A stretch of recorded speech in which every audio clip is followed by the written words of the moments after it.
గుంటూరు జిల్లా చంద్రమౌళి నగర్లోని వైఎస్ఆర్ కాంగ్రెస్ పార్టీ కార్యాలయంలో మంత్రి విడుదల రజని మీడియా సమావేశం ఏర్పాటు చేశారు. ఈ సందర్భంగా ముఖ్యమంత్రి వైఎస్ జగన్మోహన్ రెడ్డి పథకాలు నచ్చి బీజేపీ నుంచి చందు సాంబశివరావు మరియు కొంతమంది రాజకీయ నాయకులు మంత్రి విడుదల రజని ఆధ్వర్యంలో వైఎస్ఆర్సీపీ తీర్థం పుచ్చుకున్నారు. వీరికి కండువ కప్పి పార్టీలోకి ఆహ్వానించారు.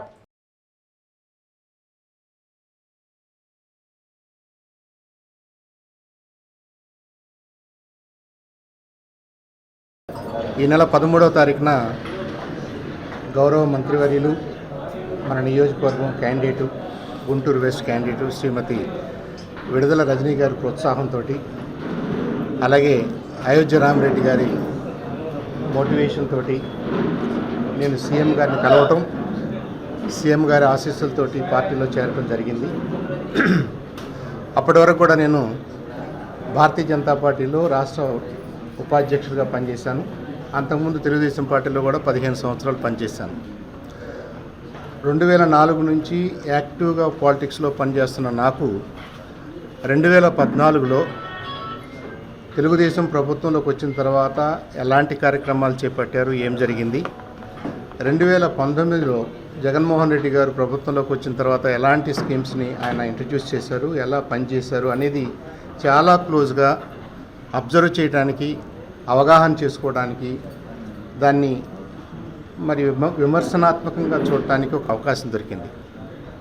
2019 నుంచి కూడా అనేక స్కీమ్స్ ఏదైతే జగన్మోహన్ రెడ్డి గారు ఇంట్రడ్యూస్ చేస్తున్నారో వాటిల్లో మెజారిటీ స్కీమ్స్ని నేను కూడా పబ్లిక్గా మీడియా పరంగా అనేక డిస్కషన్స్లో నేను వాటిని సపోర్ట్ చేశాను, ఓపెన్గానే ఎండోర్స్ చేశాను వేరే పార్టీల్లో ఉన్నప్పటికీ. దానికి కారణం ఏంటంటే ప్రజాస్వామ్యం అంటేనే ప్రజల చేత, ప్రజల కొరకు ప్రజలు ఏర్పాటు చేసుకునే ఒక సిస్టమ్. ఈ సిస్టంలో ప్రజలందరినీ భాగస్వాములు చేయాలని, ఈ ప్రజల్లో ఎవరికైతే ఎక్కువగా అవసరాలు ఉన్నాయో, ప్రభుత్వంతో అవసరాలు ఉన్నాయో, ప్రభుత్వం మేలు చేయగలదో ఆ సెక్షన్స్కి ప్రభుత్వం అండగా నిలబడాలనేదే ప్రజాస్వామ్య స్ఫూర్తి. కాంగ్రెస్ పార్టీలో 2004లో రాజశేఖర రెడ్డి గారు ప్రభుత్వం ఏర్పడిన తర్వాత ఆయన ఐడియాలజీ నచ్చి 2004లో నేను ప్రవేశించడం జరిగింది. దాని తర్వాత 2009 నుంచి యాక్టివ్గా బస్తానాయుడు గారు తూర్పు నియోజకవర్గ శాసనసభ్యులుగా ఉన్నప్పుడు ఆయన ద్వారా నడుస్తూ ఇప్పటిదాకా కూడా కొనసాగారు. కానీ షర్మిలా మేడం గారు వచ్చిన తర్వాత కాంగ్రెస్ పార్టీ ఎంత నాశనమైందంటే మరి చాలా దారుణంగా తయారైంది. వీళ్ళు వచ్చిన తర్వాత ఒక నియంత పాలన వల్ల టికెట్లు అమ్ముకున్నటువంటి దారుణ పరిస్థితికి కాంగ్రెస్ పార్టీ షర్మిలా గారి నాయకత్వంలో వెళ్తున్నటువంటి పరిస్థితి. అందుకే వాళ్ళ ఐడియాలు నచ్చక జగన్మోహన్ రెడ్డి గారు ఉమ్మడి రాజధానిలో ఉన్నప్పుడు ఎవరైనా ముఖ్యమంత్రిగా పాలిస్తూ ఉంటారు. ఎందుకంటే నిధులు వస్తుంటాయి కాబట్టి వాళ్ళకి ముఖ్యమంత్రి స్థానంలో ఉన్న వారికి ఏ ఇబ్బంది కలగకుండా ఉండింది కాబట్టి పరిపాలన సాగించుకుంటారు. కానీ రాజధాని లేకపోయినా పాపం ఎంతో ఓర్పుతో ఆయన సహనంతో రాష్ట్రాన్ని 5 సంవత్సరాలు పాలించి 18,000 రూపాయలు 45 సంవత్సరాలు నిండిన వారికి, అమ్మఒడి పథకం కింద 15,000 రూపాయలు, ఇల్లు లేని వారికి ఇల్లు, నీడ, కూడు, గుడ్డ అన్నీ అందించే చర్యలు తీసుకున్నటువంటి గొప్ప నాయకుడు జగన్మోహన్ రెడ్డి గారు. మరి విద్యా, వైద్యం చూసుకుంటే జగన్మోహన్ రెడ్డి గారి ప్రభుత్వంలో వైద్యం చూసుకుంటే ప్రభుత్వ ఆసుపత్రుల్లో మనం వసతులు లేనటువంటి పరిస్థితి ఎంత దారుణంగా ఉందంటే గవర్నమెంట్ హాస్పిటల్ అట్లా ఉండేది. కానీ రజనీ మేడం గారు వచ్చిన తర్వాత ఆ యొక్క ప్రభుత్వ ఆసుపత్రుల్లో సదుపాయాలు కానివ్వండి, ఏదైనా అత్యవసర విభాగం నుంచి ఏమన్నా కేసు వస్తే దాన్ని ఎంత షార్ప్గా వాళ్ళు పరిష్కరించి వాళ్ళని ఆదుకున్నటువంటి గొప్ప వసతులు తీసుకొచ్చండి రజనీ మేడం గారికి ధన్యవాదాలు తెలుపుకుంటూ. నేనేదో సంపాదించుకోవాలని నేనే చాలా డబ్బులు నేను కోల్పోయాను, నా ఆస్తులు కూడా కోల్పోయాను, అయినా నేను బాధపడలేదు. కాకపోతే 2013-14 ప్రాంతంలో మా గురువుగారు ఎస్ఎం లాల్జాన్ బాషా గారి ఆధ్వర్యంలో నేను ఆయన ఎన్నంటే ఉన్నాను. ఆయన మరణించిన తర్వాత తెలుగుదేశం పార్టీ మాకు ఎటువంటి గుర్తింపు ఇవ్వలేదు, మాకు ఎటువంటి ఇది కూడా చేయలేదు. మాకు తెలుగుదేశం పార్టీ చేసిందేమీ లేదు, చేయబోయేది ఏమి లేదని చెప్పి తేల్చేసి మమ్మల్ని పక్కన పెట్టడం జరిగింది.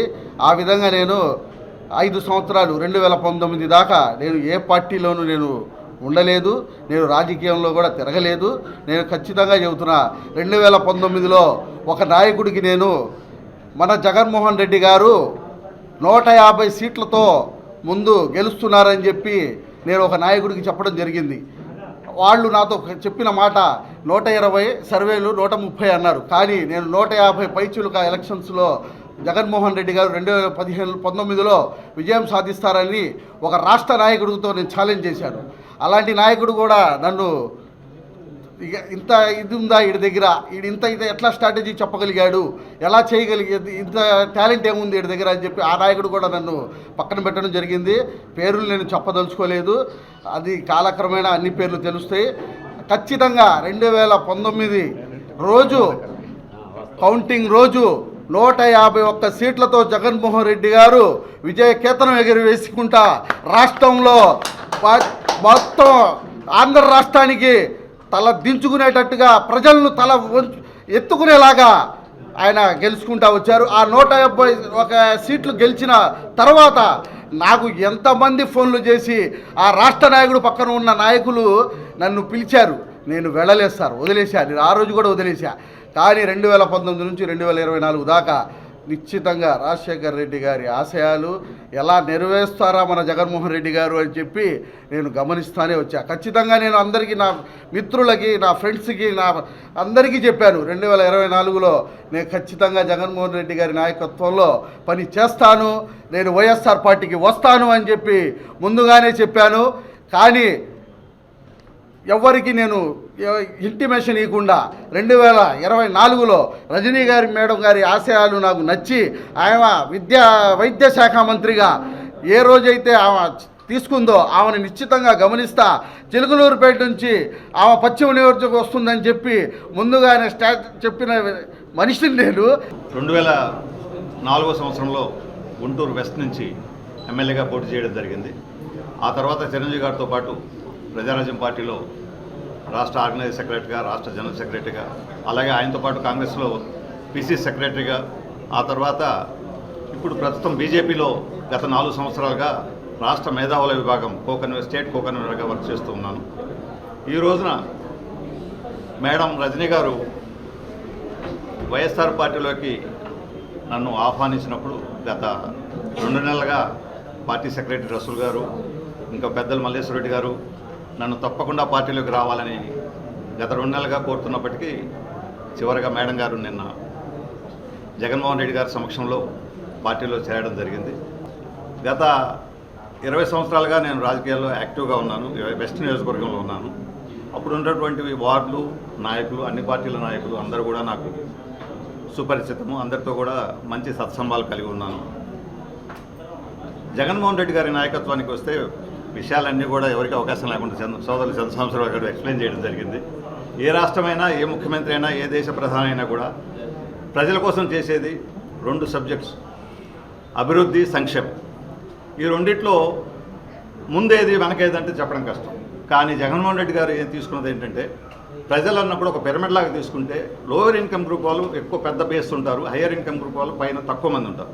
సో ఎక్కువ నెంబర్ ఉన్నటువంటి లోయర్ ఇన్కమ్ గ్రూప్ వారికి ముందు సంక్షేమ నవరత్నాలు అందేలాగా 100% ఆయన ఒక ప్రామిస్ చేసి ఆ ప్రామిస్ మీద నిలబడి వాటిని ఇంప్లిమెంట్ చేసుకుంటూ రావడం జరిగింది. మన పవన్ కళ్యాణ్ గారు తీసుకున్న ఏ నిర్ణయాన్ని కూడా మనం కాదనుకుంటే ప్రతి విషయాన్ని మేము సపోర్ట్ చేస్తూ వర్క్ చేయడం జరిగింది.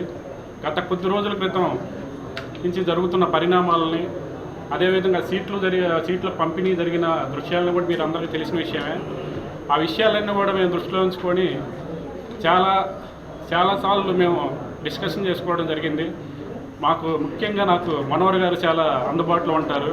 ఆయనతో కూడా చాలా విషయాలు డిస్కషన్ చేసుకున్న తర్వాత తెలిసింది ఏంటంటే, సీట్లు అనేది జనసేన పార్టీకి లేదు, ఓన్లీ టీడీపీ ఆడే ఆటలో జనసేన పార్టీ అనేది జస్ట్ ఒక కీలు బొమ్మ మాత్రమే.